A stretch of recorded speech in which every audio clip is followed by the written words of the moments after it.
Bootios out there. Well, Booty Eyes, because his autocorrect is awesome.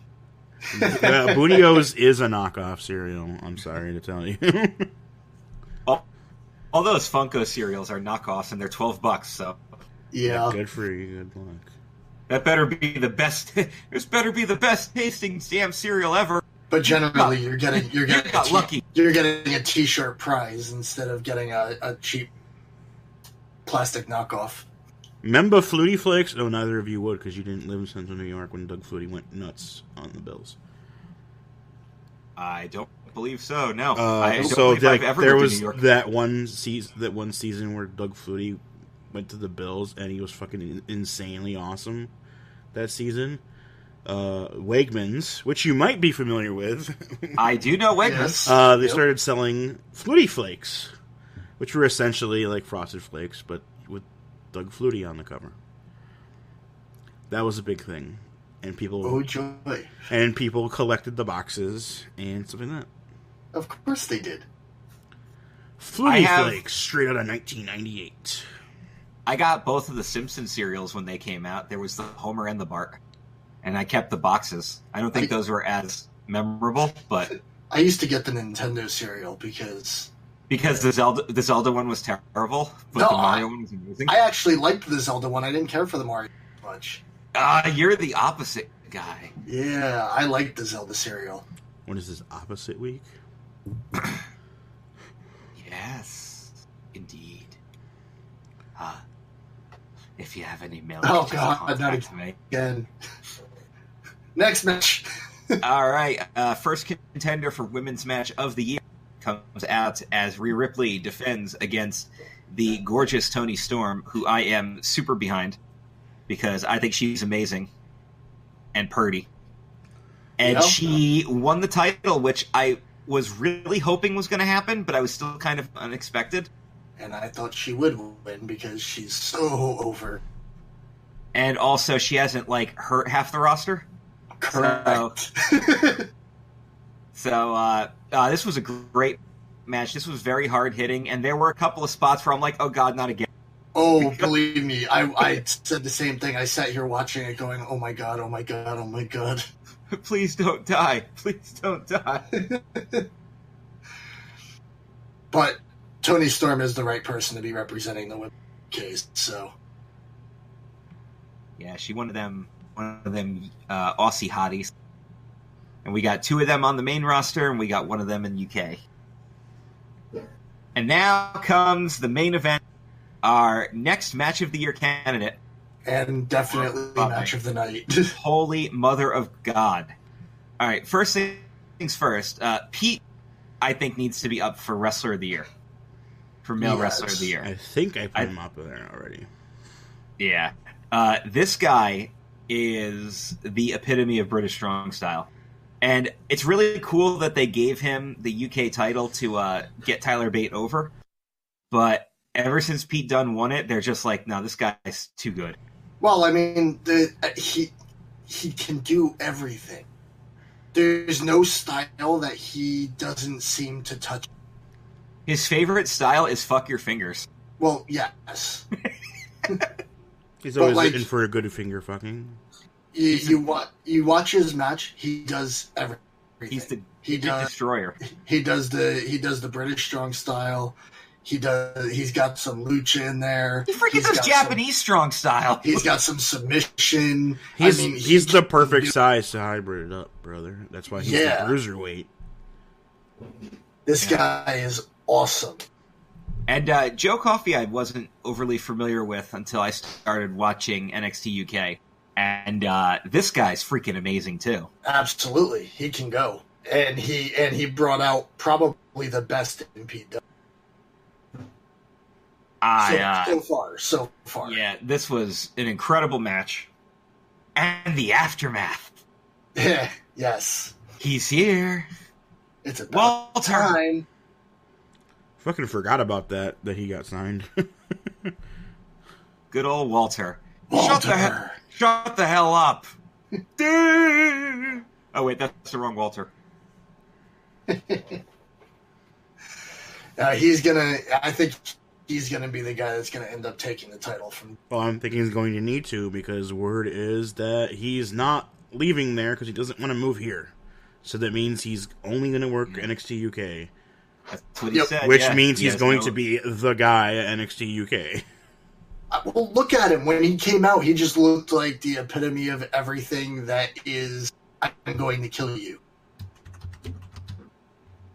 To be fair, he's always looked like that. Yes. I mean, he walked out there completely stone-faced. He's got the chiseled chin, just ready to take out anybody who stands in front. You realize if he debuted 5 years ago, he would be Kozlov's younger brother. Yes. Without a doubt. Remember? When they made a German freestyle wrestling champion into a Russian MMA star? Yes. We got another listener. We sure do. Say hi in the chat. Hi in the chat. Who's going to win the Royal Rumble? Good question. We're actually going to get to that in a minute. We are actually going to be talking about the Royal Rumble in just a moment. But I just want to wrap up NXT UK TakeOver.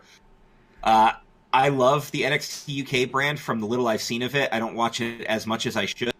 Glenn would be more than happy to tell you all why you should be watching it. Oh, yes. But if you really... Arguably the second best weekly show WWE's got. I actually think it might be a little better than regular NXT, because NXT right now has officially become a filler for TakeOver shows. Yeah. They don't do like big matches on NXT anymore. Like, I'm still very much enjoying regular NXT. I'm not saying it's bad, but it's fallen into that formulaic purpose. However, SmackDown has been on friggin' fire the last couple of weeks, and I've been very, very happy watching SmackDown.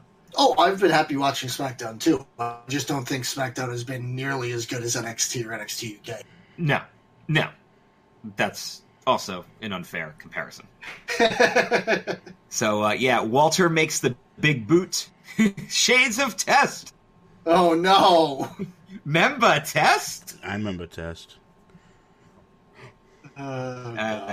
So, this week was a lot of Royal Rumble hype, and we got a couple new matches booked. Of course, it's pretty much a given that the Cruiserweight belt and the U.S. belt will be pre-show fodder, which is a shame, but they'll still be really good. A lot of stuff has to get cooked to the pre-show. We got a 3.5 hour pay-per-view and 2 hours of it as Rumbles.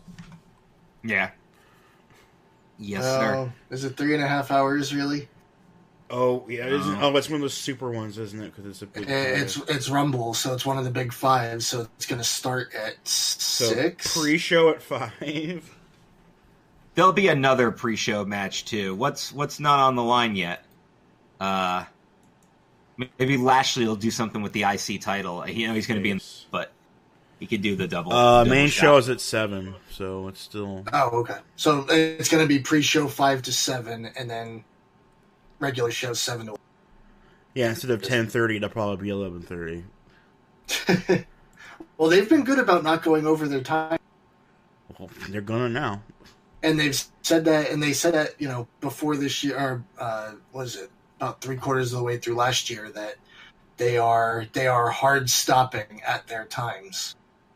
They actually have been pretty good about that. So, Raw has been stopping at 11.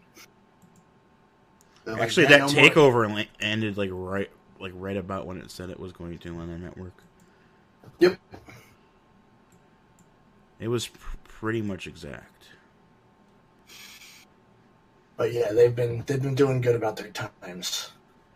So I don't suspect that this will go beyond the limit. All right, so for the Rumbles themselves, who we think is going to win, the women's match, we'll get that one out of the way first. I think everybody pretty much believes it's going to be Charlotte. I don't see any other way that's going to go. That's been the long-standing rumor for a really long time now. If I had to pick a dark horse candidate, the two that would stick out the most to me would be Mandy Rose, because they seem to be really looking to give her a big push. The surprise entrant of Alexa Bliss, because she is cleared, and she has not been announced yet. And then the last dark horse would be keep an eye on Bayley because of Sasha going into the title picture. Also, don't discredit Sasha or Becky if they fail in their title matches. Yeah. They still have a lot of movement to do before we can get Ronda versus Becky at WrestleMania. So yeah, there's a lot of work to happen still between there and there. But just imagine if Becky fails in her match, enters the Rumble, and then immediately challenges Ronda when she wins it. It'd actually be the fastest and easiest way for them to get that lined up. That's what I would do. And then keep her the hell away from Nia Jax. Seriously.